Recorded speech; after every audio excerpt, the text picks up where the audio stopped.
हमारे दुखी रहने का, हमारे अशांत रहने का सबसे बड़ा कारण है कि हम जब अपने दुख और सुख, शांति और अशांति को जब हम बाहर स्थापित कर देते हैं कि इसकी वजह तो बाहर से आ रही है। यही कारण है सबसे बड़ा कि हमारी जो है कि अशांति कभी मिटती नहीं। कई बार हमने देखा है कि बहुत से लोग बोलते हैं वैसे तो मैं बड़ा सुखी हूँ, लेकिन वो जो जानवर है ना उसको चोट लगी ना, इस वजह से मैं दुखी हुआ। अगर वो जानवर एग्जिस्ट ही ना कर रहा होता तो क्या तुम आनंद में थे? बिल्कुल नहीं थे। तुम तब भी दुखी थे। तब तुम अपनी दुख की वजह कहीं और दिखाते थे कि ये इसकी वजह से मैं दुखी हूँ। जानवर को चोट लगी, अब वो वजह तुमने वहाँ स्थापित कर दी कि अब उस चोट की वजह से मैं दुखी हूँ। क्या जानवर जब ठीक हो जाता है उसके बाद तुम सुखी हो जाते हो? नहीं। तब तुम अपनी वजह कहीं और स्थापित कर देते हो कि नहीं, अभी ये गर्मी बढ़ रही है इसलिए मैं दुखी हूँ। तो ये जो दुख और सुख की वजह अपने बाहर स्थापित करना है, कहीं और स्थापित करना है, यही सदैव तुम्हें अशांत रखती है। अशांति और कुछ नहीं है। अपनी शांति और अशांति की वजह बाहर बताना। और यदि तुम ऐसा नहीं करोगे तो तुम्हें स्वयं पे काम करना पड़ेगा। यदि तुम अपने दुख और सुख की वजह बाहर किसी घटना को या बाहर घट रही परिस्थितियों को नहीं बताओगे तो फिर वो वजह तुम्हें स्वयं में ढूंढनी पड़ेगी। और फिर वो सारा काम, सारा जिम्मा तुम्हें सुधार करने का अपने ऊपर आ जाएगा। सुधार कार्यक्रम तुम्हें खुद पे चलाना पड़ेगा और वो तुम करना नहीं चाहते। इसमें अहंकार को बड़ी ठेस लगती है कि अच्छा मुझ में ही कुछ खराबी है इसलिए मुझे दुख हो रहा है। नहीं मानना चाहता वो, तो वो बोलता है नहीं, बाहर कुछ खराबी है, प्रकृति में कुछ गलत हो रहा है ना, दुनिया में कुछ गलत चल रहा है, वो इंसान बुरा है इसलिए मैं दुखी हूँ। क्योंकि अब सुधार कार्यक्रम कहाँ चलाना है? उस इंसान पे चलाना है। मैं तो ठीक हूँ, मैं तो बढ़िया हूँ। तो ये सबसे बड़ा कारण होता है हमारे अशांत बने रहने का। इसको समझना पड़ेगा कि अभी जंगल कट रहे हैं, बहुत लोग दुखी हो गए। जंगल जब ठीक थे तब ये लोग अपनी पत्नी से, अपने बच्चों से दुखी थे।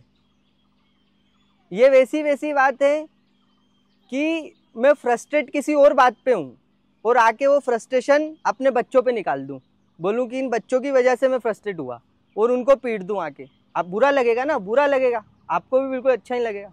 आप बिल्कुल वही काम करते हैं। अपने अंदर की फ्रस्ट्रेशन, स्वयं को ना समझना, स्वयं को ना जानना, ये फ्रस्ट्रेशन आप दूसरों पे निकाल देते हैं, ग्लोबल वार्मिंग पे निकाल देते हैं। वो तो प्रकृति की एक सहज क्रिया है जो हो रही है, जो पहले भी कई बार हो चुकी है, हजारों बार हो चुकी है। पृथ्वी खत्म हो चुकी है, बन चुकी है। मतलब तुम्हारी फ्रस्ट्रेशन का कारण ये हो गया? शर्म करो थोड़ी सी। अपने आप को जब तक नहीं समझोगे दुखी रहोगे, अशांत रहोगे। और फिर यही हम चाहते हैं कि किसी की हरकत की वजह से हम सुखी हो जाते हैं, दुखी हो जाते हैं, और कोई हमारी हरकत की वजह से सुखी और दुखी हो जाता है। फिर हम बोलते हैं मैं कोई ऐसा काम नहीं करना चाहता जिससे ना किसी का दिल दुखे। मतलब तुम ये कहना चाह रहे हो कि तुम्हारा जो दिल दुखता है वो भी दूसरों के काम की वजह से दुखता है। मतलब इनडायरेक्टली तुम ये कह रहे हो। तुम्हें उससे मतलब नहीं है, तुम्हें स्वयं से मतलब है। तुम चाह रहे हो कि लोग तुम्हारे अनुसार जिए। क्योंकि अगर तुम कहते हो कि मेरी किसी हरकत से उसका दिल दुख जाएगा यार, तो मैं ऐसी हरकत नहीं करना चाहता, मतलब कि अब तुम ये भी बोलोगे कि किसी ने एक ऐसी हरकत करी थी उससे मेरा दिल दुखा था। क्योंकि अगर तुम ये मान लोगे कि किसी की हरकत से तुम्हारा दिल नहीं दुखता, तुम्हारी अपनी वजह से दुखता है, तो फिर तुम्हारी हरकत से भी किसी का नहीं दुखता, उसका अपनी वजह से दुखता है।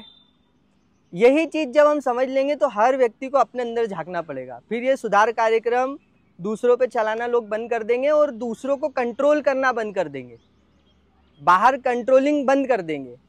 जब मैं कहता हूँ कि जो लोग कहते हैं कि एब्सोल्यूट शांति कुछ नहीं होती है, लेकिन एब्सोल्यूट शांति वो भी चाहते हैं, तो इसको ऐसे समझो कि जैसे कोई कहता है कि एब्सोल्यूट शांति कुछ नहीं होती है, लेकिन जो ये जानवरों को तकलीफ हो रही है ना, इस बात से मैं दुखी हूँ।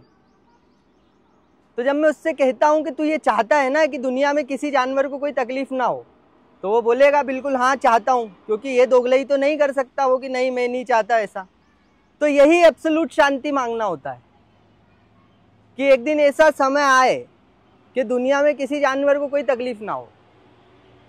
लेकिन जैसे मैंने अभी कहा कि वो जो तुम्हारा दुख है वो तुम्हारे भीतर का दुख है, ना कि उस जानवर की तकलीफ में होने का दुख है। क्योंकि जब सारे जानवर दुखी नहीं रहेंगे तो तुम अपना दुख कहीं और थोप दोगे ले जाके। मानो कि दुनिया में जानवर होते ही ना, तो क्या तुम दुखी ना होते? तुम्हारी पत्नी में तुम्हें जानवर नजर आता फिर तो तुम उसके कारण दुखी होते।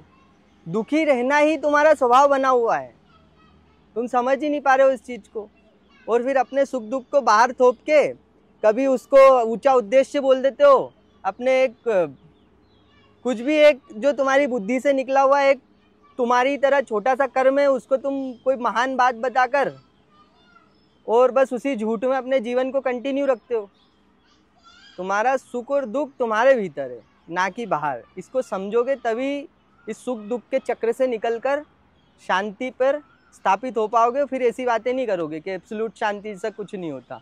जैसे किसी के पास एब्सोल्यूट शांति है, ठीक है, लेकिन उसको एक ऐसे माहौल में रखा जा रहा है जो कि बंधन उसको दिख रहा है उसमें, और वो शांत नहीं रह पा रहा है, बंधन दिख ही रहा है, तो वो रह लेगा?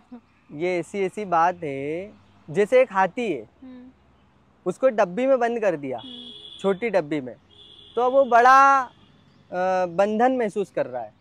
तो क्या उस हाथी को उस बंधन से निकलना चाहिए कि नहीं? अरे भाई साहब, हाथी को छोटी डब्बी में बंद कैसे कर रहे हो तुम? कर ही नहीं सकते। अगर आपने बंद कर दिया तो इसका मतलब ये है कि वो हाथी नहीं था। तो जो एब्सोल्यूट शांति में है उसको बंधन में कैसे डाल सकते हो? इम्पॉसिबल है ना। वो अशांति महसूस कर ही नहीं सकता ना, पॉसिबल ही नहीं है। जो अशांति महसूस कर रहा है वो कभी शांति में स्थापित था ही नहीं। इसीलिए तो बोला जाता है कि मैं तो अभी शांत बैठा था, इसने आके मुझे अशांत कर दिया। नहीं, उसने आके अशांत नहीं कर दिया, उसने आकर तेरे अंदर की अशांति को उजागर कर दिया, सिर्फ इतना ही किया। तेरे अंदर थी वो अशांति।